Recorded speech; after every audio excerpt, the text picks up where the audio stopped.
안녕하세요. 반갑습니다. 기본관학원 14주차 수업을 시작하겠습니다.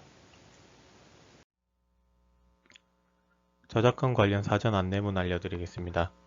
본 강의의 모든 영상, 사진, 텍스트의 촬영, 캡처 및 공유, 배포를 금지합니다.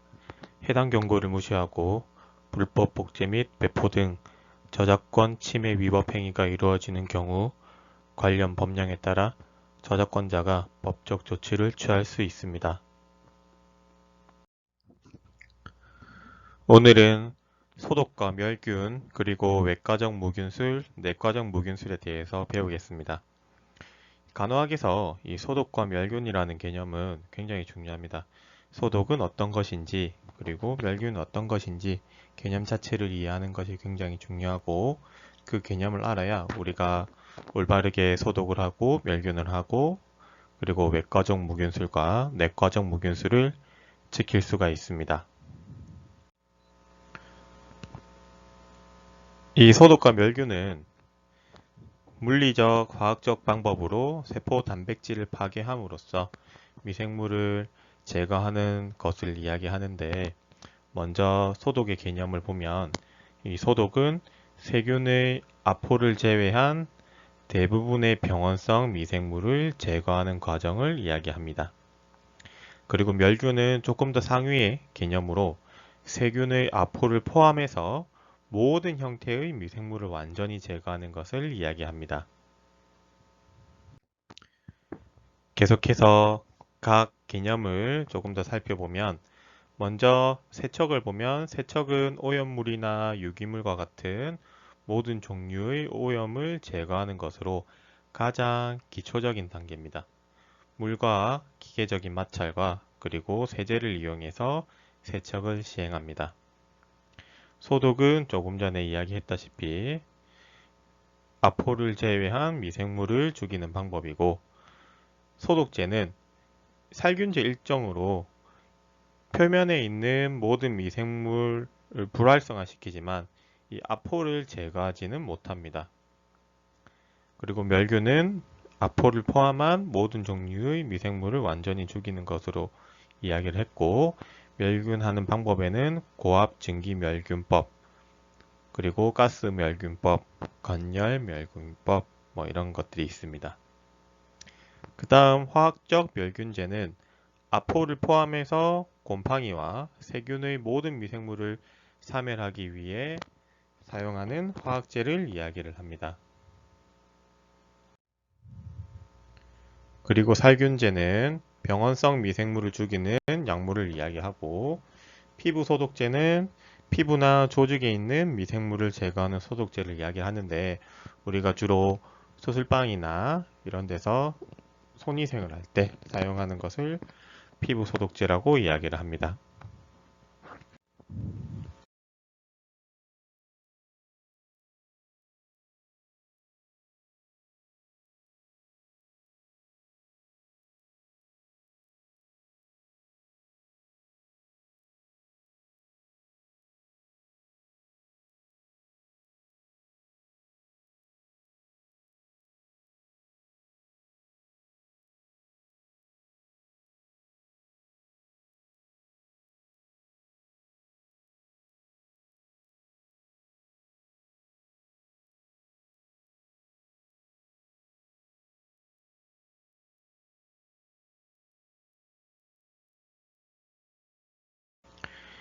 이 의료기구의 종류에 따른 소독 수준이 있습니다. 의료기구가 어떠한 종류를 가지고 있는지, 어떠한 특징을 가지고 있는지, 거기에 따라서 고위험기구, 그리고 준위험기구, 비위험기구로 분류하고, 거기에 맞춰서 소독 수준은 멸균, 그리고 높은 수준, 중간 수준, 낮은 수준, 이렇게 소독을 분류를 하게 됩니다. 그래서 기구를 언제 어떻게 사용하는지, 어떻게 사용하는 방법이 나와 있는지, 그런 거에 따라서 거기에 맞춰서 적절한 소독 수준을 적용해서 소독을 시행합니다. 먼저 고위험 기구. 이 고위험 기구는 무균 조직 또는 혈관 내에 삽입되는 기구를 이야기를 하는데, 이때는 세균의 아포를 포함한 어떤 미생물도 존재를 해서는 안 되고, 그리고 감염의 위험이 매우 높은 기구입니다. 그래서 이러한 기구는 멸균된 상태로 제품화된 형태로 나오거나 혹은 사용 시마다 적절한 방법으로 멸균을 해서 사용하는 것이 좋습니다. 여기에는 요로 카테터나 그리고 체내 이식하는 이식물, 그리고 초음파 탐침, 또 무균적으로 몸 안에 삽입이나 침습적인 시술을 해야 되는 그러한 것들이 거의 대부분 포함됩니다. 그래서 이 고위험 기구는 사용 전에 멸균 상태가 완전한지 확인을 꼭 한 다음에 사용을 해야 됩니다. 포장이 잘못되어 있는지는 아는지, 혹시나 멸균 상태가 불안정해 보이진 않는지 육안적으로 꼭 확인을 하고 사용을 하도록 합니다. 그 다음은 준위험 기구로 점막이나 손상이 있는 피부에 접촉하는 물품에 적용하는 기구들입니다. 보통 점막에 접촉하는 우리가 볼 수 있는 기구들은 내시경 있죠. 그리고 심폐소생 마스크, 또는 초음파에 들어가는 어떤 초음파 프루브나 이런 것들을 이야기를 합니다. 이때는 열에 안전한 기구는 고온 멸균을 통해서 소독을 하고, 열에 안전하지 않은 기구들은 습식 저온 살균이나 화학 멸균제를 사용해서 높은 수준의 소독을 적용하게 됩니다. 마지막은 비위험 기구입니다. 손상이 없는 피부와 그리고 점막에는 사용하지 않는 물품들을 이야기합니다. 예를 들면은 변기나 혈압 측정기나 물컵이나 쟁반이나 침상 탁자나 이러한 것들을 이야기를 하는데, 멸균이 보통은 필요하지 않고, 그래서 낮은 수준의 소독을 사용해서 재사용하는 그런 기구들을 이야기를 합니다. 그리고 접촉 주의를 적용하는 환자에게 사용했던 물건들은 다른 환자에게 사용하기 전에 소독을 해서 재사용할 수가 있습니다. 이제 소독제를 볼 건데, 이 소독제는 미생물의 특성과 소독제의 농도가 어떤지, 그리고 소독 시간과 소독제의 물리적, 화학적 특성 이러한 것들을 고려해서 선택을 해야 됩니다. 이것도 높은 수준, 중간 수준, 낮은 수준의 소독제들이 있는데, 먼저 높은 수준의 소독제는 아포를 제외한 모든 종류의 미생물을 사멸할 수 있는, 그래서 일반적으로 화학 멸균제가 주로 이용됩니다. 여기에는 2% 글루타알데하이드, 또 7.5% 과산화수소, 그리고 과산화수소와 과초산 화합물, 이러한 것들이 있습니다. 중간 수준의 소독제는 결핵균과 영양형 세균, 그리고 대부분의 바이러스와 진균을 사멸할 수 있지만 아포를 사멸시킬 수는 없습니다. 이 앞에 높은 수준의 소독제는 노출되는 시간이 충분하면 아포를 사멸시킬 수도 있는 그런 특징이 있지만, 중간 수준의 소독제는 아포를 사멸시킬 수는 없습니다. 그래서 일부 준위험기구와 비위험기구에 적용을 하고, 매끈하고 단단한 표면에 보통을 적용을 하고, 그래서 최소 1분 이상 접촉을 시키는 것이 중요합니다. 보통 우리가 많이 사용하는 70에서 90% 알코올, 그리고 페놀계 소독계 이러한 것들이 있습니다. 마지막으로 낮은 수준의 소독제는 대부분의 영양형 세균과 일부 진균과 바이러스를 제거는 할 수 있지만, 중간 수준의 소독제에서 제거했던 결핵균, 그리고 높은 수준의 소독제에서 제거할 수 있었던 아포는 사멸시킬 수는 없습니다. 마찬가지로 최소 1분 이상 접촉을 해야 되고, 여기에는 알코올 제제, 또 페놀계 소독계, 아이오도퍼 소독제 이러한 것들이 있습니다. 각 소독제의 장단점이 있습니다. 알코올은 뭐 체온계나 청진기나 심폐소생술 마네킹이나 뭐 이러한 것들을 소독할 수 있고, 기구들은 피부에는 주사 전에 피부를 소독한다거나 물 없이 사용하는 핸드 스크러빙하는 이런 제품들. 이 알코올은 작용 시간도 빠르고 착색도 되지 않지만 아포를 사멸하지 못하고 잔류 효과가 없고 뭐 이러한 단점이 있습니다. 그리고 과산화수소는 요즘에는 병원에서 잘 사용하진 않아요. 하지만 기구에는 콘택트 렌즈나 인공호흡기나 린넨 이러한 것들에 적용할 수 있습니다. 아이오도퍼는 피부 소독할 때 예를 들어서 10%짜리는 창상치료나 침습적 시술 전에, 그리고 2%는 구강 함수, 그러니까 가글링 할 때 사용할 수가 있습니다.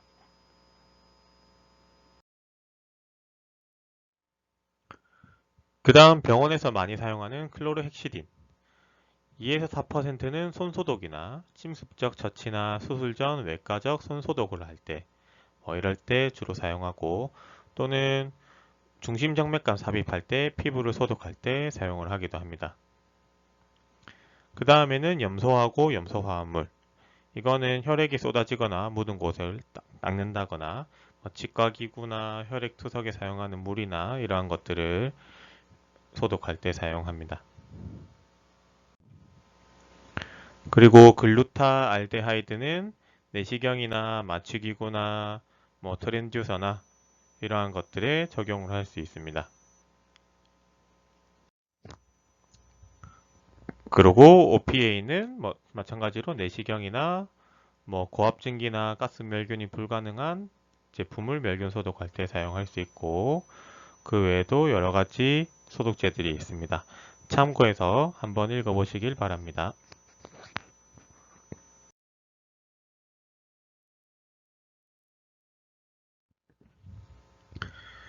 그래서 이제는 물리적 소독 방법에 대해서 보겠습니다. 먼저 우리가 쉽게 소독을 한다라고 생각을 해보면 끓이는 게 있죠. 어릴 때 애기들 젖병을 끓는 물에다가 끓여서 소독을 했다. 혹은 수저나 이러한 것들을 끓는 물에 넣어서 소독을 했다. 이런 것들을 여러분들이 가장 쉽게 접해봤을 소독입니다. 이 끓이기는 100도씨에서 끓는 물에 5에서 15분 정도 완전히 담근 상태에서 끓이는 방법으로 간편하기도 하고 경제적이기도 하지만, 아포를 가진 세균과 또 열에 저항성이 있는 바이러스에는 효과적이질 못합니다. 그래서 의료기관보다는 우리 집에서, 가정에서 쉽게 사용할 수 있는 소독입니다.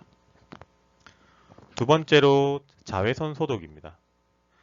음식이나 열에 약한 물건들을 자외선에 노출시켜서 소독하는 방법으로 콘택트 렌즈도 있고 여러분이 사용한 칫솔 소독 이러한 것들도 있죠. 그리고 컵 같은 거, 급식실에 가면은 컵 소독기 이런 게 있잖아요. 그죠? 수저 소독기 이런 게 다 자외선 소독법입니다. 하지만 이 자외선 소독법은 지속 효과가 거의 없고 투과력이 낮고 그러한 단점이 있습니다. 그래서 굉장히 제한적으로 적용할 수 있는 소독법입니다. 그 다음 멸균법에 대해서 보겠습니다.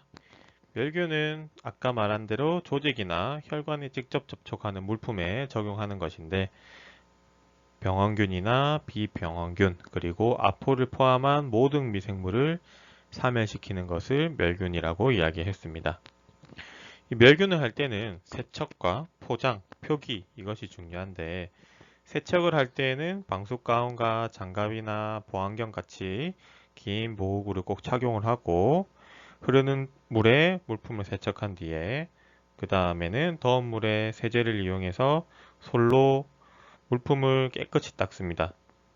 그래서 세척을 빨리 하지 못하거나 세척 시간이 오래 걸린다, 잘 안 닦일 것 같다, 그럴 때에는 물에 담가 놓거나 그리고 수분이 날아가지 않게 수건으로 덮어 놓거나 그렇게 해서 세척을 시행합니다.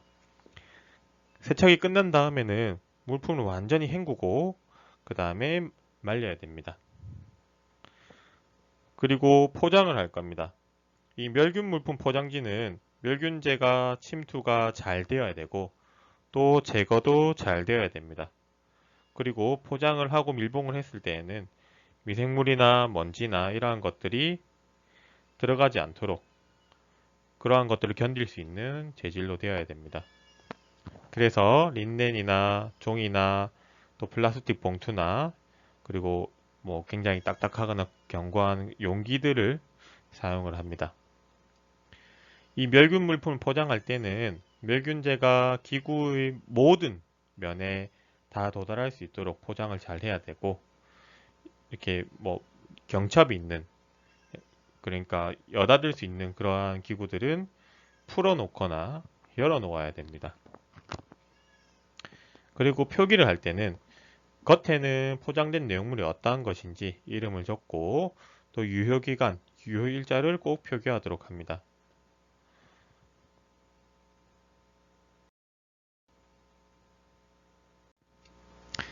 그리고 이 멸균 상태를 감시하는 과정에는 물리적 모니터링, 화학적 모니터링, 생물학적 모니터링이 있습니다. 물리적 모니터링은 말 그대로 멸균기에서 진공이나 압력이나 시간 이런 것들을 측정할 수 있고, 화학적 모니터링은 화학 표식자를 이용해서 보통 테이프 형태로 붙여가지고 모니터링을 할 수 있습니다. 생물학적 모니터링은 멸균이 잘 안되는 그런 부위에 아포를 형성하는 미생물 균주를 넣고 멸균이 끝난 다음에 배양을 해봐서 멸균이 잘 되었는지 안 되었는지 이러한 것을 확인할 수 있습니다.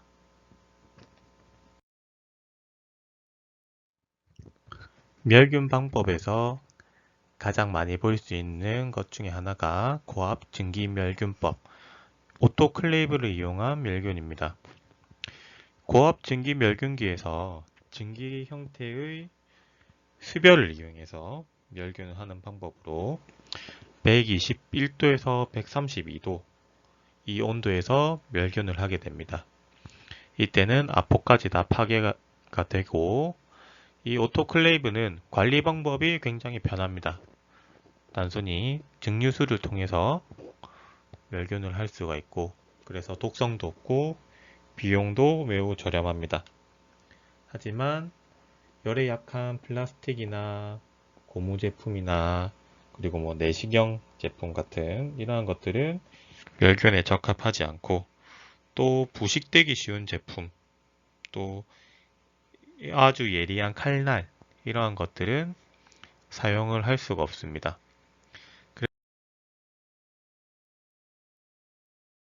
그래서 보통은 수술용 기구나 그리고 일반 기구들이나 물품 그리고 린넨 이러한 것들을 오토클레이브를 통해서 소독을 합니다. 멸균을 할 때는 소독 물품을 너무 빠듯하게 빡빡하게 넣으면 안 되고, 느슨하게 넣고 물이 고일 수 있는 것은 엎어둬야 되고, 또 바닥에 물이 고이지 않도록 망사로 되어 있거나 뚫려 있는 트레이나 바구니를 사용해서 멸균을 시킵니다. 그리고 멸균이 끝난 후에는 수분이나 물방울이 웅덩이를 형성하지 않도록 건조 시간을 충분히 지켜서 건조를 하도록 합니다.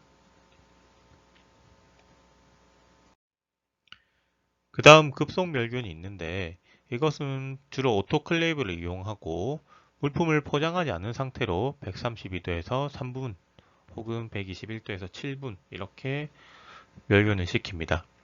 언제 사용하느냐?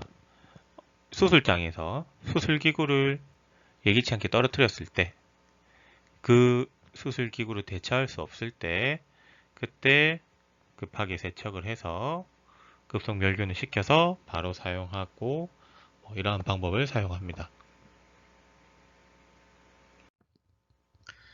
그 다음 많이 사용하는 이오가스 멸균이 있습니다. 산화에틸렌 가스를 이용해서 멸균을 하는 방법인데, 30에서 60%의 습도, 그리고 45에서 55도씨에서 1시간 반에서 2시간 정도 멸균하는 방법입니다. 가스를 이용해서 하는 거기 때문에 예리하거나 마모되기 쉬운 기구나 또 열에 약한 물품, 플라스틱이나 고무나 그리고 내시경 카메라 이러한 것들을 멸균할 때 주로 사용을 하게 됩니다. 이 가스이기 때문에 침투력도 굉장히 좋고 열에 약한 물품을 소독할 수 있는 장점이 있지만 시간과 비용이 굉장히 많이 들고 비경제적인 그런 방법입니다. 그리고 멸균을 한 뒤에는 이 이옥가스가 완전히 제거될 수 있도록 8시간에서 12시간 정도 공기를 정화해서 잔여가스를 제거를 할 수 있어야 됩니다. 이 이옥가스에 장시간 노출되었을 때는 오심이나 구토나 현기증 이러한 증상을 일으킬 수가 있습니다.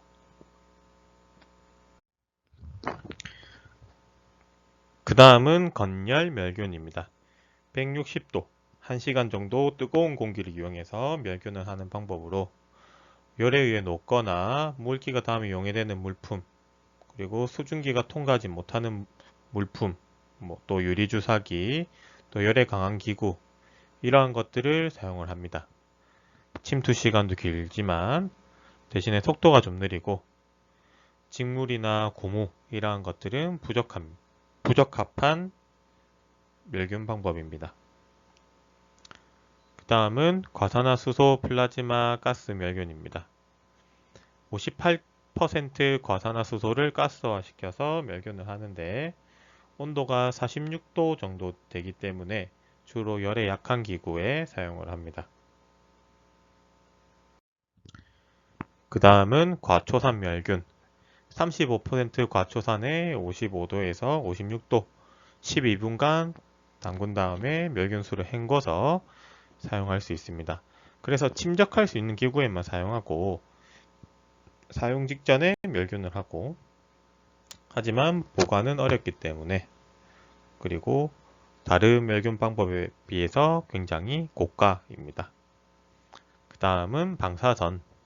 이온화된 방사선을 쬐는데 주로 음식이나 약품, 열에 민감한 물품 이러한 것들을 멸균할 때 사용을 하게 됩니다. 그래서 멸균이 어려운 물품에 효과적이지만 이것도 비싸죠. 그래서 결국에는 이 멸균은 여러분들이 가장 많이 보는 게 오토클레이브, 그리고 이옥가스, 그 다음이 급속멸균 이 정도로 보시면 됩니다. 그 다음은 환경소독에 대해서 보겠습니다. 혈액이나 미생물 검체 이러한 것들을 취급하는 검사실 청소할 때 혹은 병동, 스테이션 내부 이런 곳을 청소할 때도 환경소독을 시행을 하는데 쉽게 말해서 미생물에 의한 오염이 우려되는 곳을 청소할 때 환경소독 한다라고 하시면 되고 지침에 따라서 시행을 하도록 합니다. 이때는 소독제의 희석 농도하고 유효기간에 주의해서 하고 사용할 때마다 새로 만들어서 사용합니다. 매 사용할 때마다 새로 만든다고 생각하시면 되고 매일매일 교환을 해야 됩니다. 이 환경소독제 적용 시간은 2분에서 3분 또는 10분 미만, 또 어떠한 것들은 1분 이내에 대부분의 병원체 효과가 있다고 되어 있습니다. 또 혈액이나 체액을 엎지른 경우에는 장갑을 꼭 착용하고 또 추가적으로 다른 보호장구를 착용한 다음에 제거를 하게 되고 요즘에는 이 밑에 보이는 그림처럼 제품으로 다 나옵니다. 그냥 여러분들이 사용하는 물티슈처럼 뽑아서 쓸 수 있게 제품으로 나오기 때문에 굳이 만들어서 사용한다거나 이런 것보다는 그냥 이 제품화된 형태로 있는 것을 병원에서 구매를 해서 그냥 물티슈 뽑아서 여러분들 청소하듯이 그냥 주변에 이렇게 닦는다라고 생각하시면 됩니다. 그래서 다시 한번 정리하면 소독과 멸균을 할 때 알고리즘을 한번 볼게요. 이 기구나 어떤 것들이 무균 조직이나 혈관계에 삽입되는 기구인지 아닌지를 먼저 파악을 하셔야 돼요. 그러면 삽입되는 기구다. 그러면 일단 고위험 기구를 분류를 하시고 아니다 했을 때는 중위험 기구와 비위험 기구였죠. 아닐 때는 점막이나 피부에 접촉하는지 안 하는지, 접촉을 하면은 중위험, 하지 않으면 비위험 이렇게 나눌 수가 있습니다. 자, 그러면 다시 고위험 기구로 가서 이 기구를 멸균할 때 혹은 소독할 때 열에 민감한지 아닌지 이거를 먼저 파악을 하셔야 돼요. 우리가 지금까지 뭐 몇 도씨에 몇 분 뭐 이런 뭐 열을 이용하고 뭐 습기를 이용하고 뭐 이런 게 있었잖아요. 그걸 생각을 하시면 열에 민감한지 아닌지 민감하다 그러면 다시 열에 민감하고 또 습기에 민감한지 안 한지 또 습기에도 민감하다 그러면 열에도 민감하고 습기에도 민감하고 하지만 고위험 기구다 그러면 가스 멸균 이옵가스를 사용하고 혹은 가스 플라즈마 멸균을 한다든지 그죠? 뭐 여기에는 뭐 고무나 플라스틱이나 뭐 내시경 기구들 그죠? 뭐 이러한 것들을 사용을 할 수 있겠죠. 그 다음에 뭐 습기에 민감한 재질이 아니다 그러면 화학적 멸균을 할 수가 있고 그죠? 자, 그 다음에 열에 민감하지 않다. 그러면 습기를 흡수하거나 습기에 민감한 재질인가? 그런 것이 아니다. 그럼 전기멸균 할 수 있습니다. 내외과용 고위험 기구들 있죠. 수술 기구들. 혹은 습기에 민감하다. 습기를 흡수하거나 습기에 민감하다. 그러면 건열 멸균을 할 수 있겠죠. 고위험 기구들, 내과용 수술 기구들, 외과용 수술 기구들 뭐 이런 것들은 전기멸균 했으면 그죠? 민감한 것들은 건열 멸균 할 수 있겠죠. 뭐 파우더나 오일 같은 것들 그죠? 자, 다시 위로 가서 주니엄 기구. 네, 높은 수준의 소독을 할 수 있고, 그죠? 비위험 기구는 낮은 수준의 소독을 할 수 있고, 그죠? 그러니까 처음부터 다시 보시면 일단 고위험, 주니엄, 비위험을 나눠야 돼요. 그래서 고위험, 주니엄, 비위험을 나누는 기준을 생각을 하셔야 돼요. 그죠? 그렇게 하고 열에 민감한지, 뭐 습기에 민감한지 이렇게 생각하시면 이 알고리즘을 쉽게 파악하실 수가 있습니다.